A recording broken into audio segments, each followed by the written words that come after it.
Did you get the message that we're recording? We are recording. Yay! Hello, everyone. My name is Maggie Boggess, and this is Sarah Ruff, and we are recording our first ever podcast.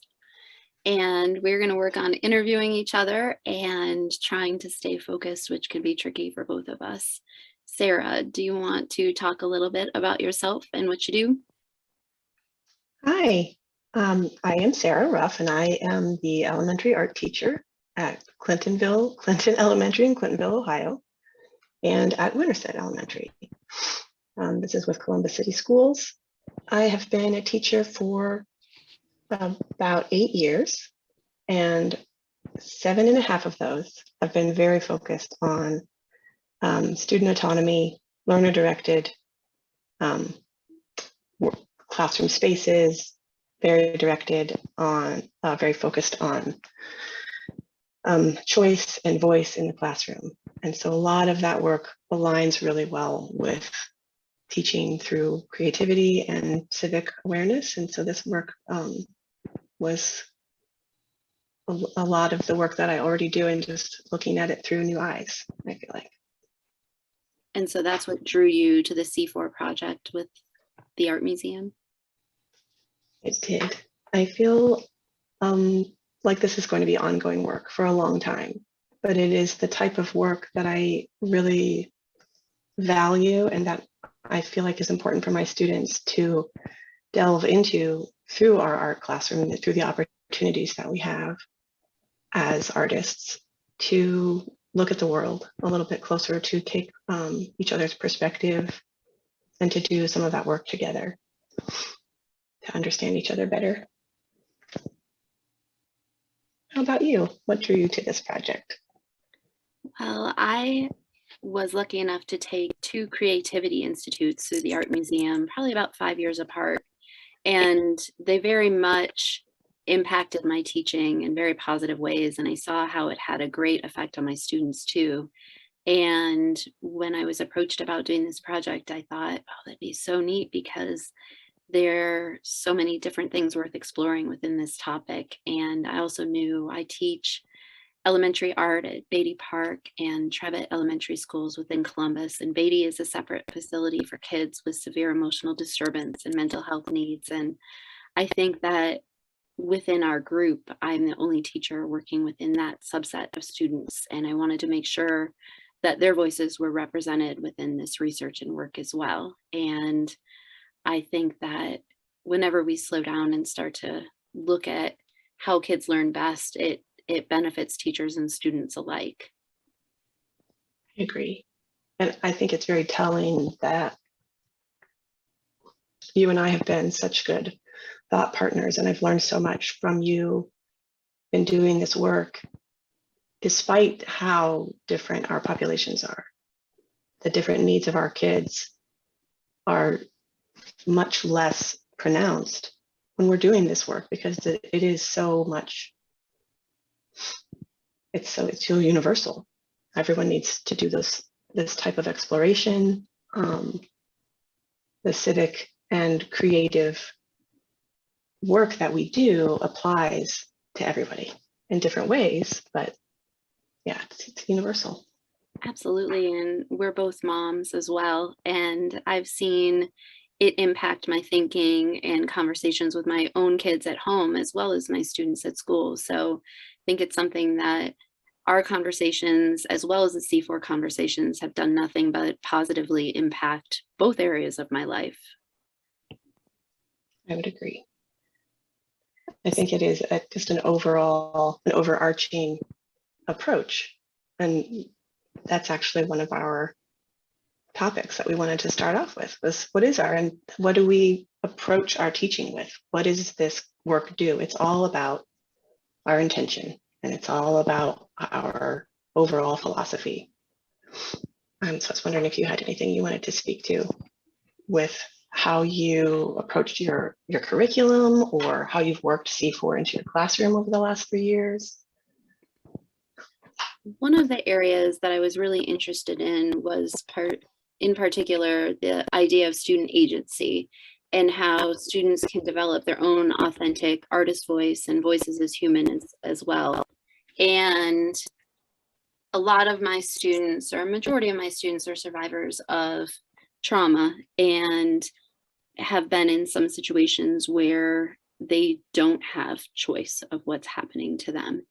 And I think as a teacher, it's important that they start to develop their own voice and start to be able to make their own choices within the classroom and be in a place where those things are valued as well. And when I started looking into C4 and we started learning these different tools and tricks, I thought, oh, this is just perfect for my students because it just helps them find their voice and helps them feel more autonomous and have their own agency.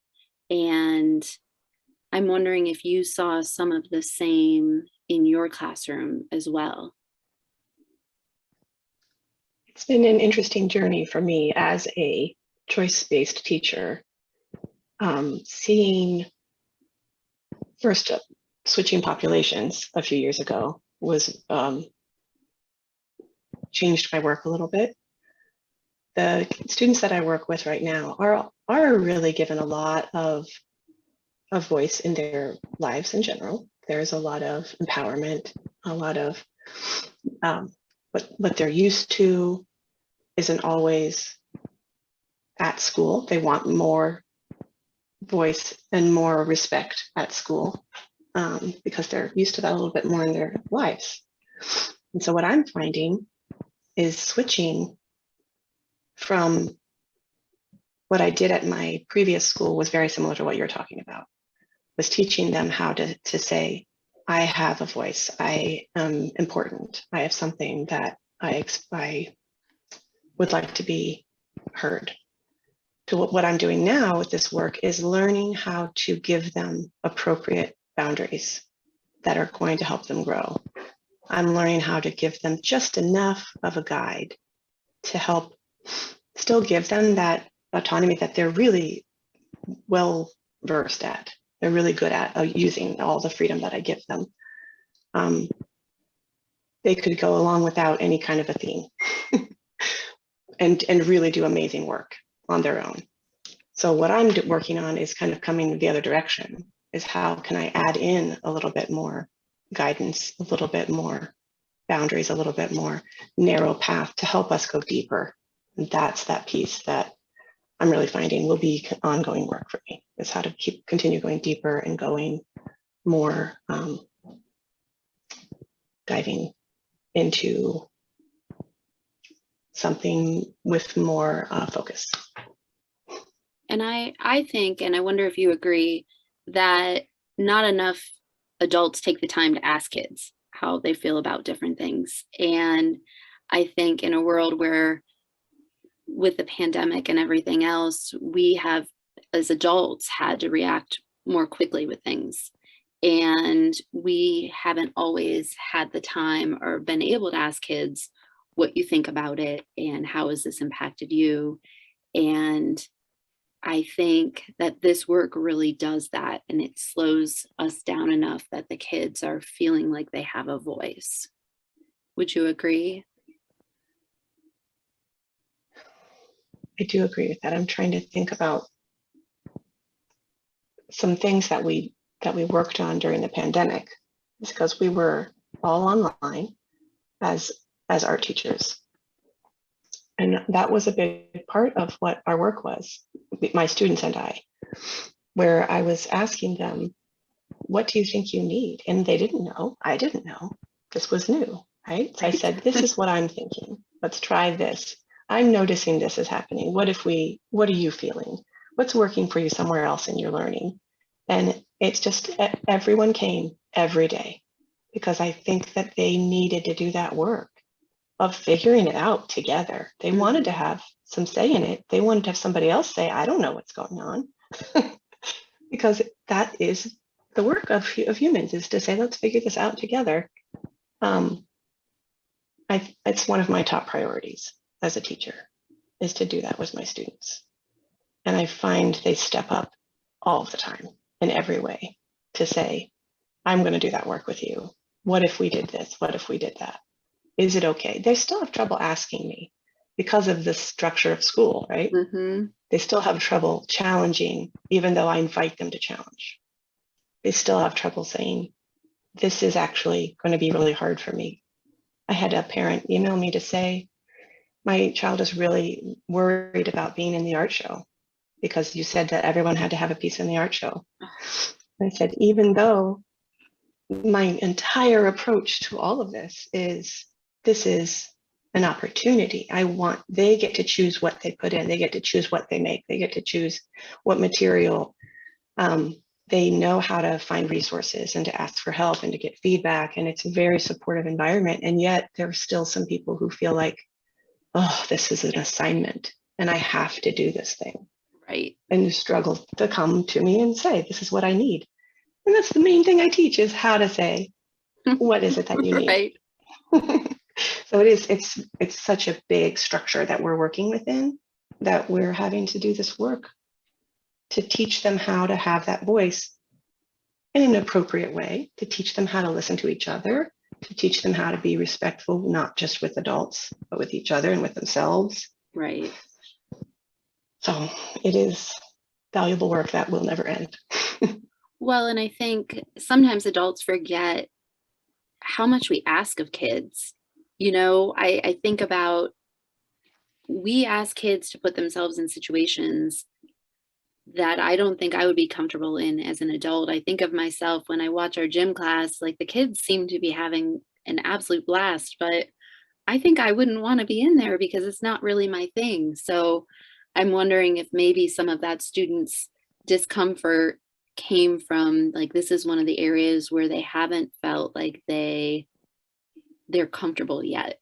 And it's kind of interesting because one of the things that I wrote down that maybe we could talk about is the idea of being in the messy middle, which for me is an area of discomfort. And I wonder what you think about that. I think that is where the most benefit comes. That's where it's the most painful, which means it's the most growth. Right. That, having the students be aware and willing to do that work with us is, I think, the most important part. We have to be willing to do that as teachers. We have to ask kids to do that, but we also have to do that connecting part of recognizing that that's what we are doing, Right. of recognizing that this is a space in which we question.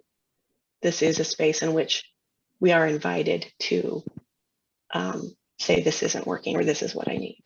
And to strike that equilibrium of, how much tension do you need on a situation to where it's just uncomfortable enough for growth, but not so uncomfortable that you just don't want to move at all. And I think that's where, the finesse and the style of teaching and the style of C4 is great, because it's not going to be the same for every student. Some kids walk in and they're just natural makers and they want to come in and make things and they have ideas already. And then you have students that are more reluctant, and you want to get them into that place where they're not just doing what's easy for them because that's what they've done, every time, but you also want to push them into that next area where they're challenging themselves and they're finding their own messy middle instead of, us trying to push them there every single time. That's reminding me of something we were talking about earlier, where we have to choose when and what does it look like to do that pushing. Like you and I were having a conversation about what my expectations for this year and how they were so much different than I hoped, having gone back into the classroom, having gone back to in-person learning, where I thought it wasn't really going to be that affected that much by last year. And so the middle is farther down than I thought. Yeah. This for right now. And so I was struggling with what that looked like, or what I could have done better, until I really started to see, well, this is our work right now. It's learning how to be together in a space, learning how to make decisions about materials, and learning how to share a space, learning how to say to someone else, I don't want you to do this, or can I please have that pencil, when they weren't near each other in person for such a long time. And so that the messy middle is not always in the same place, I guess is what I'm trying to recognize, and that's okay. Well, and I wanted to add that you and I both taught remotely and entirely virtual from, it was like March, April of 2020 until the beginning of this school year. So I know that that was something that definitely impacted both our classrooms, was just coming in and learning how to art room again. And I think that was something that we both had to take the time to build that community up and to implement that gradual risk taking, and I know I had taken it for granted a little bit until I came back into the classroom this year.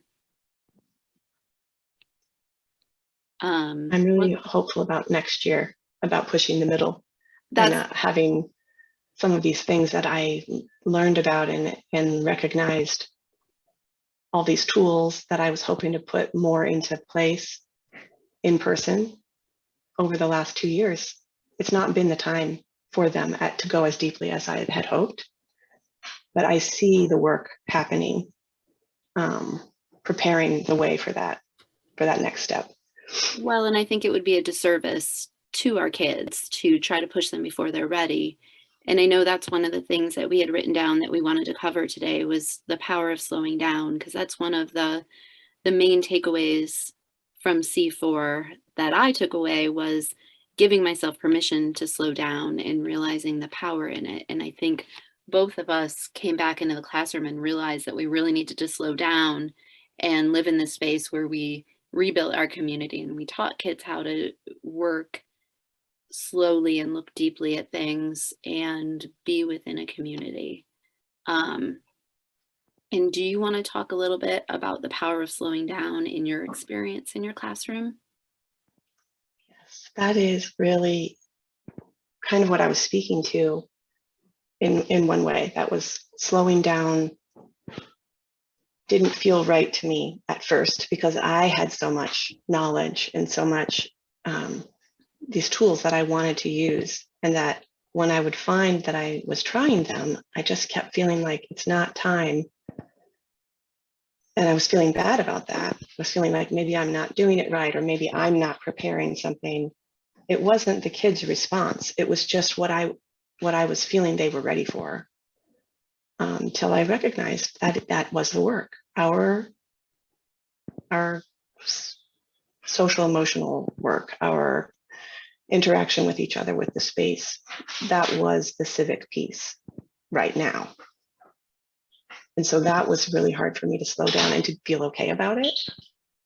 Then the next piece was to recognize that the one thing that we focused on, the one theme, or the one tool we tried, doing the one well was more important than trying all of the fun ideas, right? Yes.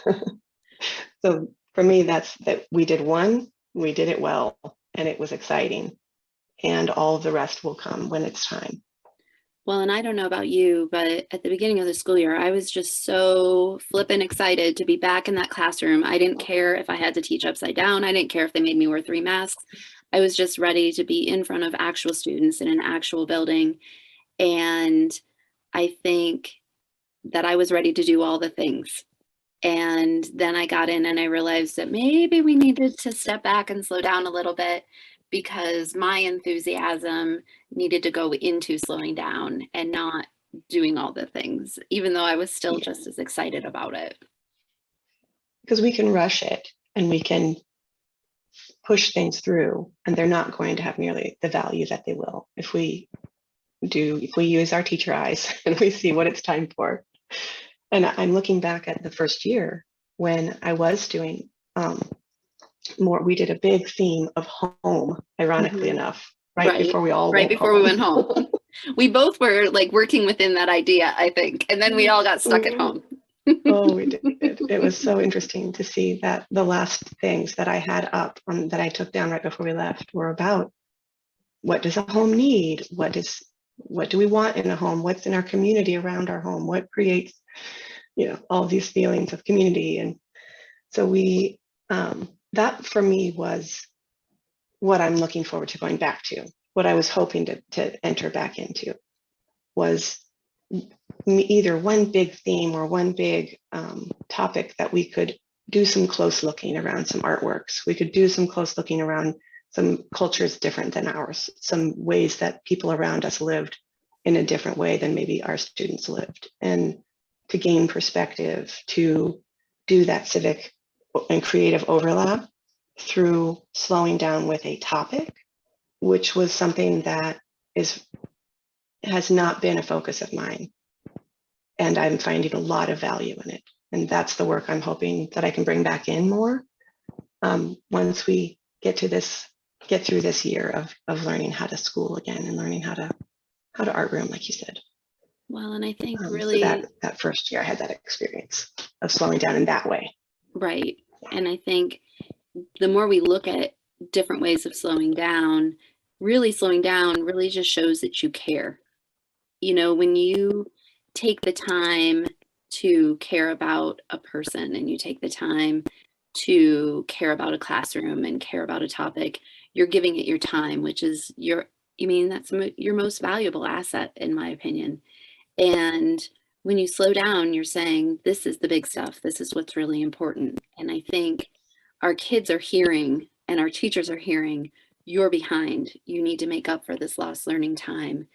And I think the power of being in the art room is kids can slow down and kids can have a voice and be able to explore their ideas. And there might be less pressure to just have the answer all the time, which is great for some of our students, and some of our other students, want to know the answer and keep moving along.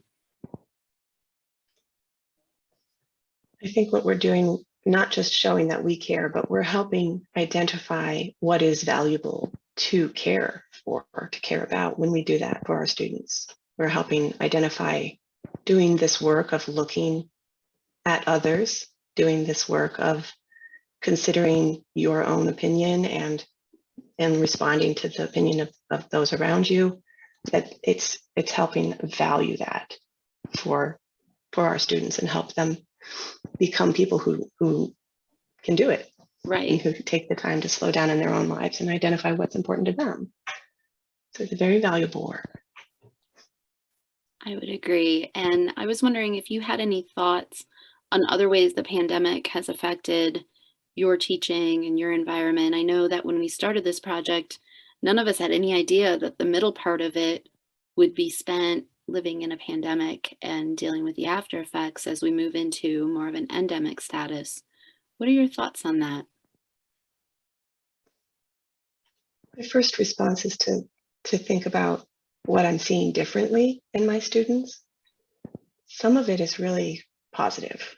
I feel like they're coming in with home life, some positive home life things, right?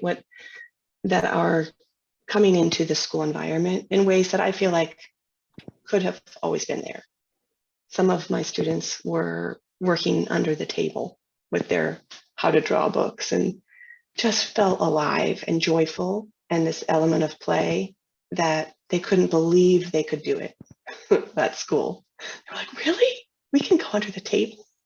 Because I was like, of course, sure, just as long as you don't get things on the floor, and if you do, clean it up. So they were, I think there's a little bit more asking to say, can I bring my needs here, right? Like I'm used to, if I was learning and I needed to lay down, I was learning and laying down. If I was hungry, I would go get a snack. I would go to the bathroom. And some environments need a little bit more structure than that, and need a little bit more, some home life things we don't want to necessarily have in an environment where it's a large group.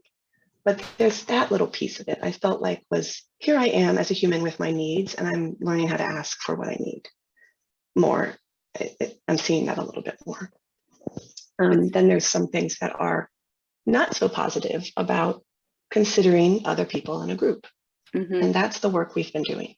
Yeah. That's the work that really slipped so much, that I noticed we do not know how to care for this space that everyone uses, and that only one adult is here to help clean up the things that you're using. The 3 years before that was amazing. It was a well-oiled machine. And this entire year has been relearning how to do it and even why we would do it. I had a 5th grader pull me aside and say, I don't think you understand what the kids are just really, they feel like they don't have enough time in art, and you're talking to them about putting things back where they go, and they don't feel like that's important. They don't have time to do that. Well, they don't have time to find them either at the beginning of the next class. That's exactly what I said. Then I understand that, and this is why this is important, because it makes it available for everyone.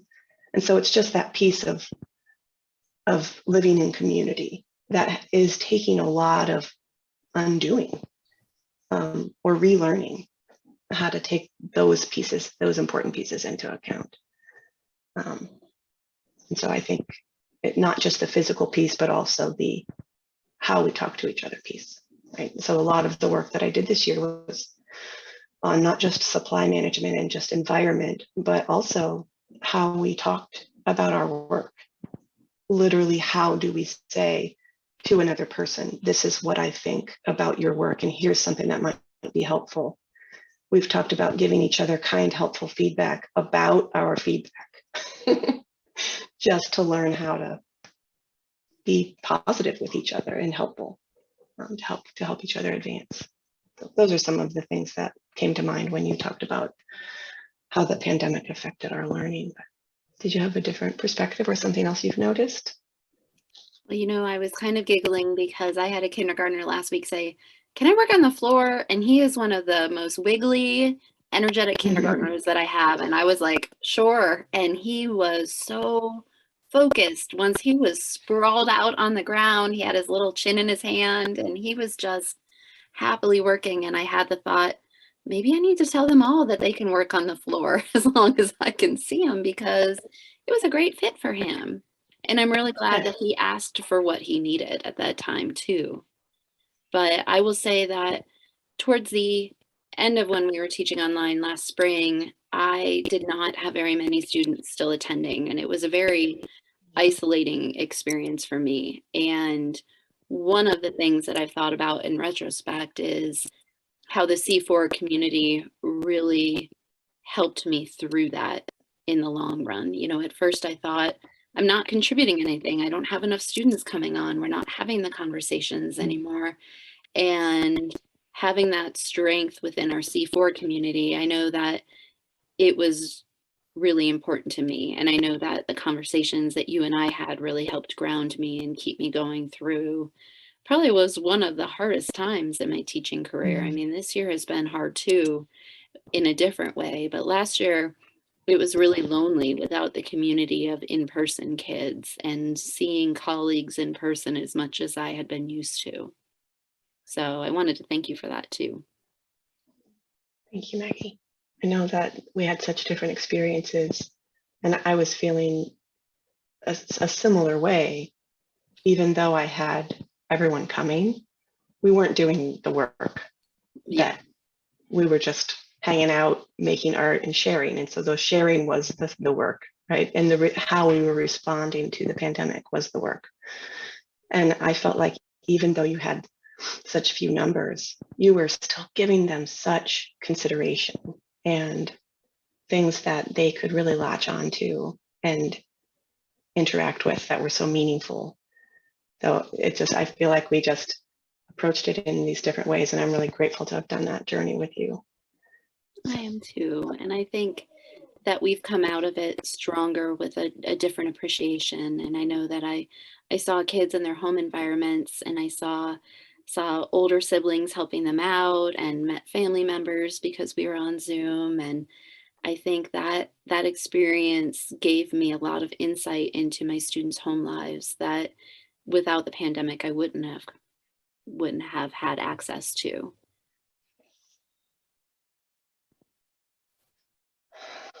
We were Have we both talked doing about this everything work we of, wanted to talk about? oh, Sorry, I'm talking over you. no, I think that, like I said, this is very ongoing work. And one thing I just wanted to give a nod to these tools that we're learning. that are helping them do that slowing down. They're helping me make it more concrete to think about how I'm approaching a question with my students, to think about how am I going to break this down for them so that they can kind of have a manageable chunk.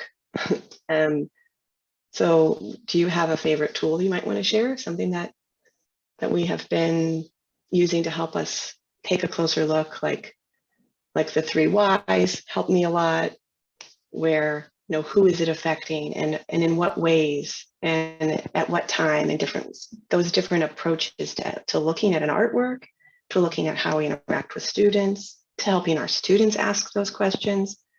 It's giving me ground to approach any topic or theme or problem in that learning space with a little bit more, I don't know, a little bit more understanding. I will say one of my favorite tools is the idea of what makes you say that, because it's bought me some time in different situations. I had a kiddo one day come in and say, "Have you ever had a confrontation with your mother before?" And like that was a huge question. And I said, "Well, what makes you say that?" And as it turned out, the student and his sister had said some things to his mom that weren't so nice, and she ended up going to the store without them, and he was feeling really sad that he had missed out on going to the store. And I think if I had just said yes or no, or had infused my own feelings into that situation, I wouldn't have gotten down to the heart of the matter, which was he wanted to talk about how to make it up to his mom, which was pretty amazing. And I think instead of, coming out with my own answer, delving deeper into something by saying, "What makes you say that?" Sometimes it buys you time as a teacher so that you can figure out what your reaction is going to be.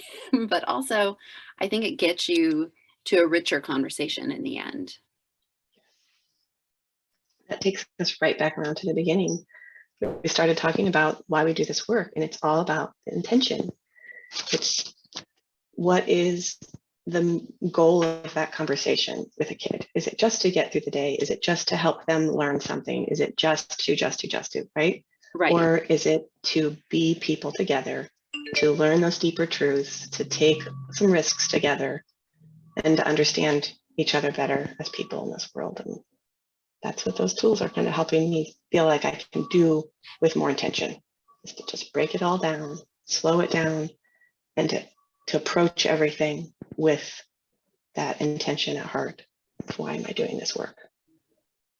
I mean, and it just also proves why this work is not ever going to be done and why it's so important to do. So I can't wait to see what we come up with next. And if anything, I've just very much valued our experience together. And you are the most incredible thought partner I could have asked for with this project. Same. And you know what? Much, We thought Maggie. we wouldn't talk for very long, and it's been 32 minutes, I think. So look, we did it. It has. Oh, some of it was some humming. All right. Well, if you are still listening, thanks for listening. And we really appreciate your time. Thank you.